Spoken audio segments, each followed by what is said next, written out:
tepat sebelumnya.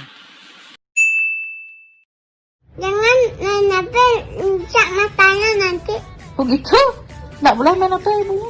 Maaf ya. Ya, Ya, taruh. ya. Ya. Jangan main HP, cak matanya nanti. Oh gitu? Nggak boleh main HP ibunya? Maaf ya. Ya, Ya, taruh. ya. Ya. Apa lu ngeliatin gue, emang gue TV? Semua sudah tenang dan perasaan dendam ayam, kini giliran kita deg-degan lagi. Di mana kita akan diperlihatkan saat Carlin bangun tengah malam, dirinya tiba-tiba mendengar barang-barang yang pecah sendiri.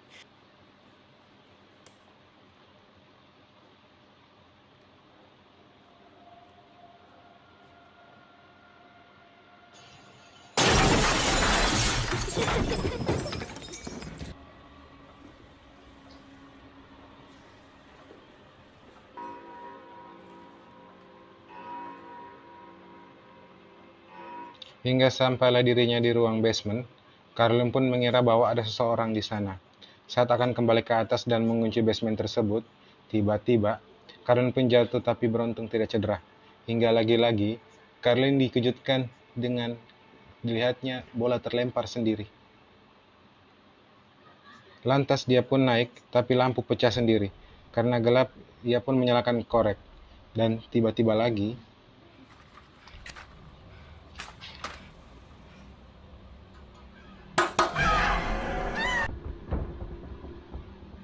karena berada di lantai atas, anak-anaknya pun hanya bobo cantik tanpa ada tahu yang sedang terjadi. Sampai si anak tertua kembali melihat si Murphy tengah tidur berjalan, lantas ia pun mengembalikannya ke tempat tidur. Tak lama, terdengar sesuatu dari lemari. Saat dicek, ternyata tidak apa-apa.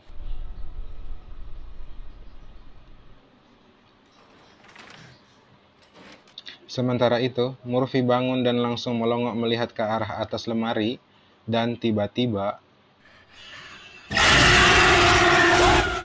Roger yang berkebetulan pulang dari luar kota langsung melarikan ke atas dan melihat semua orang teriak tanpa tahu apa yang terjadi. Dan sampai sini kita bisa yakin bahwa Roger dan Carolyn harus benar-benar bertindak sebelum terjadi sesuatu kepada keluarga mereka. Suatu hari saat Ed dan Lauren mengadakan seminar terbuka tentang dunia supernatural, Carolyn hadir di sana untuk melihatnya. Kemudian meminta tolong untuk datang ke rumahnya dan melihat apa yang terjadi pada keluarganya. Please, can you come and take a look? Of course.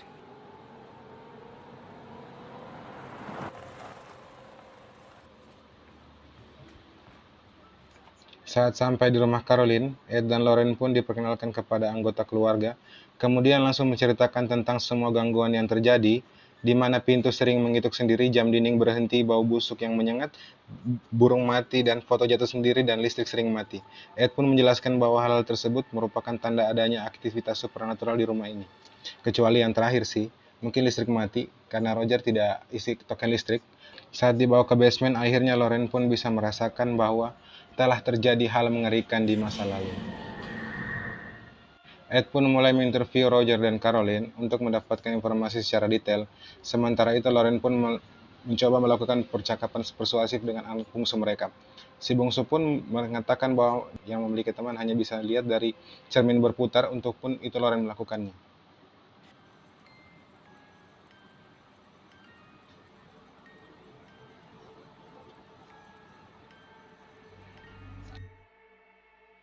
Saat melihat penampakan tersebut, Lauren pun berjalan keluar untuk melihat keadaan di sekitar. Dan saat berdiri tepat di tepi danau dan pohon besar, betapa terkejutnya Lauren saat melihat sesuatu yang mengerikan di sana. What is it?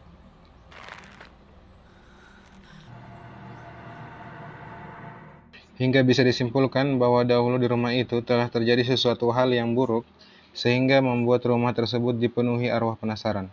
Alhasil mereka pun menyarankan untuk melakukan pengusiran setan. Masalahnya, ritual pengusiran hanya boleh dilakukan dengan seizin gereja, dan gereja akan mengizinkan ritual tersebut jika ada bukti yang memperlihatkan bahwa rumah tersebut bermasalah atau benar-benar bermasalah. Untuk itu, Ed dan Lauren akan kembali dengan membawa tim uka-uka beserta alat untuk merekam keanehan rumah tersebut. Dan semoga selama menunggu, Roger dan Caroline bisa sabar dan bertahan agar tidak ditakut-takuti setan. Saat berada di rumah, Ed dan Lauren dikejutkan saat mendengar interview Roger dan Caroline, di mana ada sebuah suara yang ikut terekam pada alat tersebut.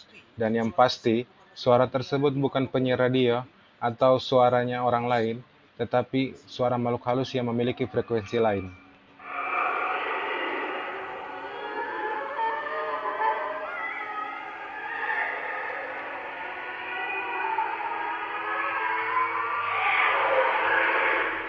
Tiba saatnya Paranormal Activity, Ed beserta tim uka-uka dan dibantu oleh seorang polisi mulai memasang beberapa alat seperti kamera dan alat pendeteksi.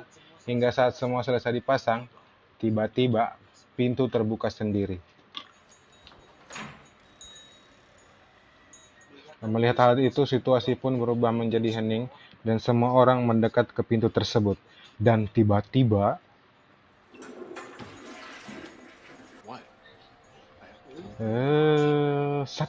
setidaknya bilang atuh, kalau lagi aku jadi was-was, kirain itu perbuatan setan anjing. Malam pertama Paranormal Activity tidak ditemukan apapun kecuali sedikit suara yang terdengar dari ruang basement, tapi sang arwah belum menunjukkan batang hidungnya karena masih dalam tahap warming up. Esok pagi mereka terlihat sarapan dan situasi di rumah cukup hangat karena banyak orang di sana.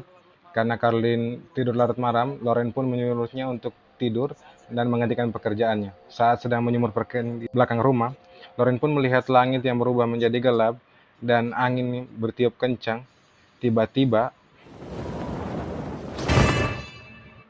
ya, kain tersebut nampak berbentuk seorang manusia dan terbang tepat menuju kamar Caroline.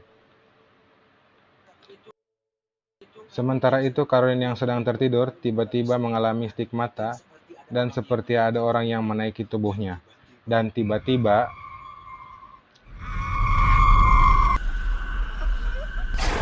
ya, bisa dipastikan arwah tersebut fix sudah masuk ke dalam tubuh Caroline untuk menggerogetinya dari dalam, dan mereka semua belum menyadari akan hal itu. Singkat cerita, malam pun tiba. Ketika Pak Polisi sedang minum, dia melihat sekebat bayangan putih yang lewat. Karena penasaran, dia pun menghampirinya. Dan terjadi yang selanjutnya,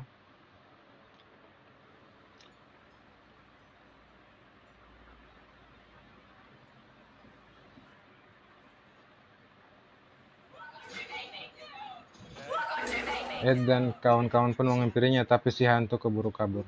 Belum selesai dengan hal itu, kembali terlihat bahwa Murphy tidur berjalan lagi menuju ke tempat yang sama, yaitu lemari di kamar atas.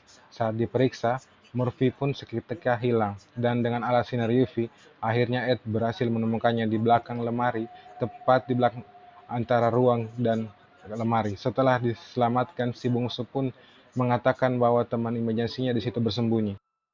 Lauren pun dengan nekat masuk ke sana. Tak lama setelah Ed memberikan cermin mainannya, Lauren pun menemukan sebuah tali yang nampaknya seperti simpul untuk gantung diri. Dengan cepat, Anne mencarinya ke lantai bawah. Sementara itu, Lauren yang masih syok pun mencoba melihat apa yang terjadi melalui cermin tersebut. Dan benar saja, ada sesosok penampakan yang hilang saat ditengok. Dan kemudian,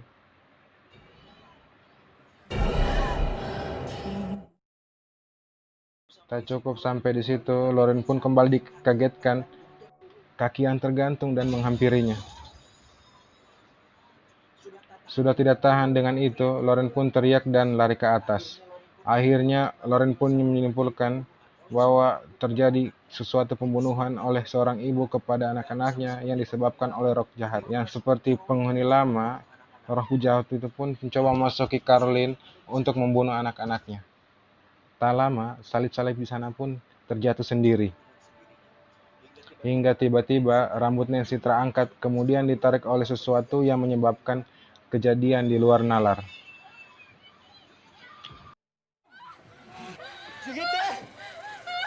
Merasa sudah tidak aman, Roger dan keluarga pun pindah ke motel untuk sementara waktu. Sementara itu, Ed dan Lauren menunjukkan video dan foto-foto tersebut kepada pastor dengan tujuan agar si pastor dapat melakukan pengusiran dan mendapat izin dari gereja. Namun nampaknya hal itu bukan waktu karena Roger dan keluarga belum dibaptis dan keluarga tersebut bukan merupakan anggota gereja. Singkat cerita, malam pun tiba. Sepulangnya Roger bekerja, dia langsung disambut oleh anak-anaknya yang memberitahu bahwa Caroline membawa kedua adiknya, termasuk si bungsu, menuju kembali ke rumah. Dengan cepat Roger menelpon Ed dan segera kembali ke rumah. Let's finish this together.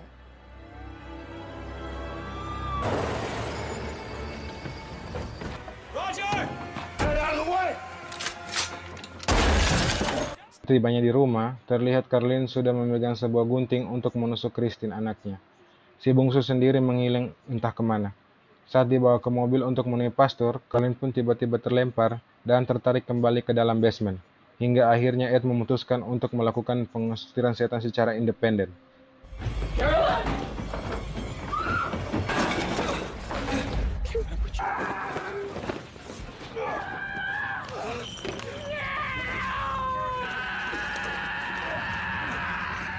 I have to do it. The exorcism. What? I thought you said we need a... I'm gonna get the book.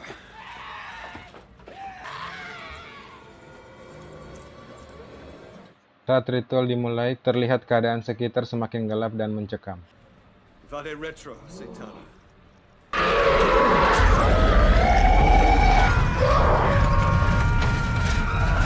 Kristen yang berada dalam mobil pun tiba-tiba dikagetkan dengan kemunculan burung gagak yang terbang di sekitar rumah mereka.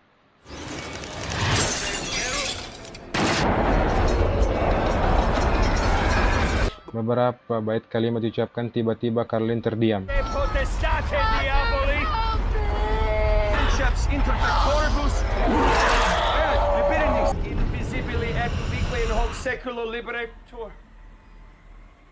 Dan betapa terkejutnya mereka saat melihat Carlin melawan hukum gravitasi dan mendarat tepat di atas langit-langit. Ketika dia terjatuh, Roger langsung menyuruhnya untuk eling dan menguatkan mental agar bisa lepas dari roh jahat tersebut. Di sisi lain, si bungsu pun akhirnya ditemukan, ya ternyata berada di bawah lantai rumah, dan hingga saat Carlin melihatnya, Carlin pun langsung lari melalui celah-celah dinding.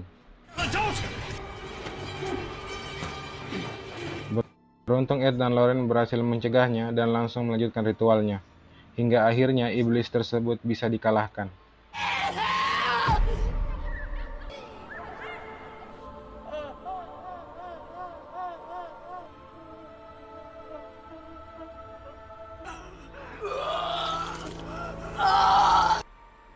Dan semua yang telah kita saksikan adalah berdasarkan kisah nyata yang terjadi pada keluarga Roger dan Carlin di masa lalu.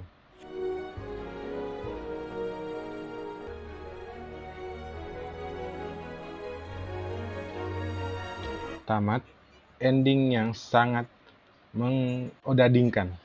Secara singkat, di rumah tersebut sempat terjadi sesuatu kejadian yang mengerikan di mana hal itu dipengaruhi oleh iblis jahat.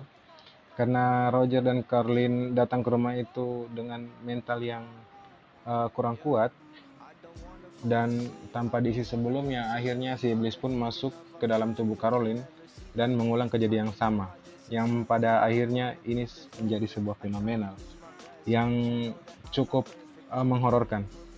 Hingga pesan yang bisa kita ambil pada film ini, janganlah mencari rumah di tengah hutan, apalagi tiada tetangga. Kalau masih bisa ngontrak. Dan yang paling penting, dekat dengan Alfamidi, biar kalau saat kerasukan bisa panggil mas-mas kasirnya untuk menolong. Oke? Saya anak sulung beserta jajaran tim mengucapkan kentut Karnet mobil tank.